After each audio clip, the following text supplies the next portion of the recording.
going to need a bigger boat. Great line. That was the first time we see the Jaws in Jaws, and it's a full hour into the movie, and that's one of the secrets of Spielberg, that he was wise enough not to show us his monster right away, as was done with the subsequent Jaws pictures that he did not direct. And what he liked about that scene was, you hear we bleeped out what Roy Scheider says, but he said he would sit in the back of an audience, and he would wait for that moment because the audience would laugh when they heard the obscenity and then scream. And so he turned a laugh, he said he enjoyed turning a laugh into a scream.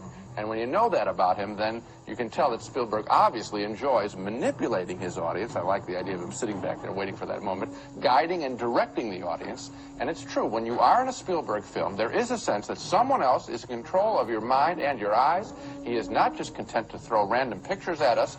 He wants to run us and run us ragged, and we certainly experienced that in Jaws, the film that made him a star director.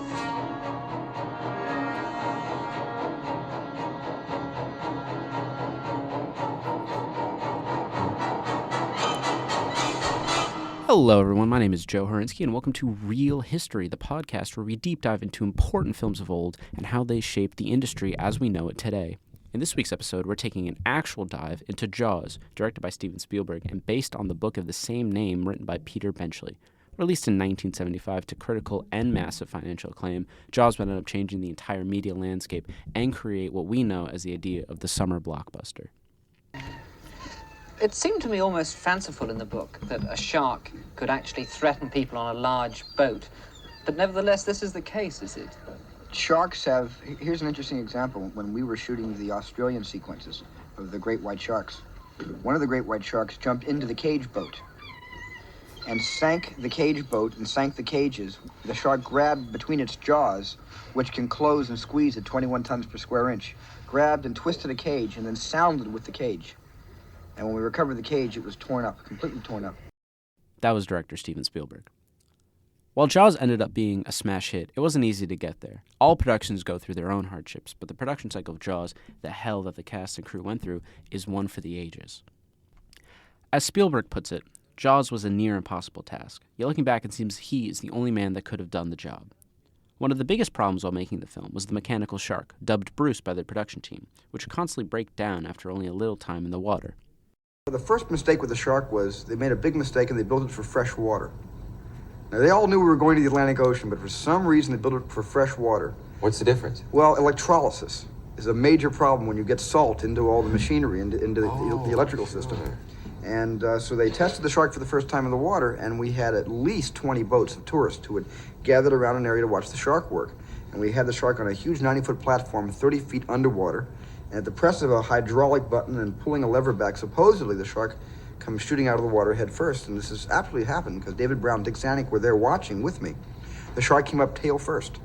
It just came up tail first, and it was like it was like a 25-foot moon.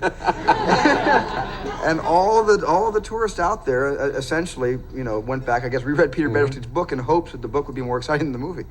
But that was the first test of the shark. It was a total disaster. We never fixed the shark, but in the cutting room, I was able to use so little of it and imply so much more that when you finally do see the shark, it's a little bit lethargic, and that's where the story demanded that I show more than just the dorsal fin. And that was the last few minutes of the movie. However, the shark wasn't the only problem on set. Spielberg steadfast believed that the movie needed to be filmed on the open water, would balloon the budget to the dismay of producers in the studio. They gave Spielberg and his team $3.5 million to start out. However, by the end of production, it would quickly jump to over $9 million.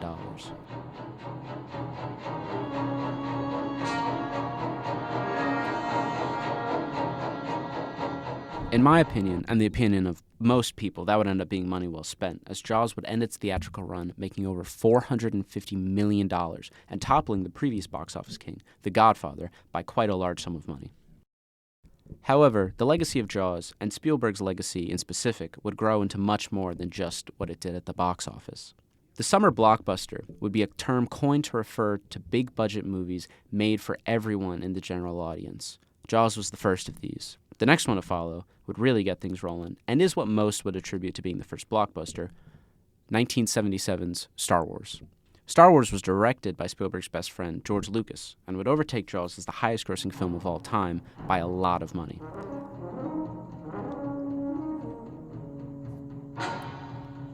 As we look back on the 1980s, the decade that followed Jaws and Star Wars, we can see production studios shifting to more and more blockbusters. And today, that's all we have.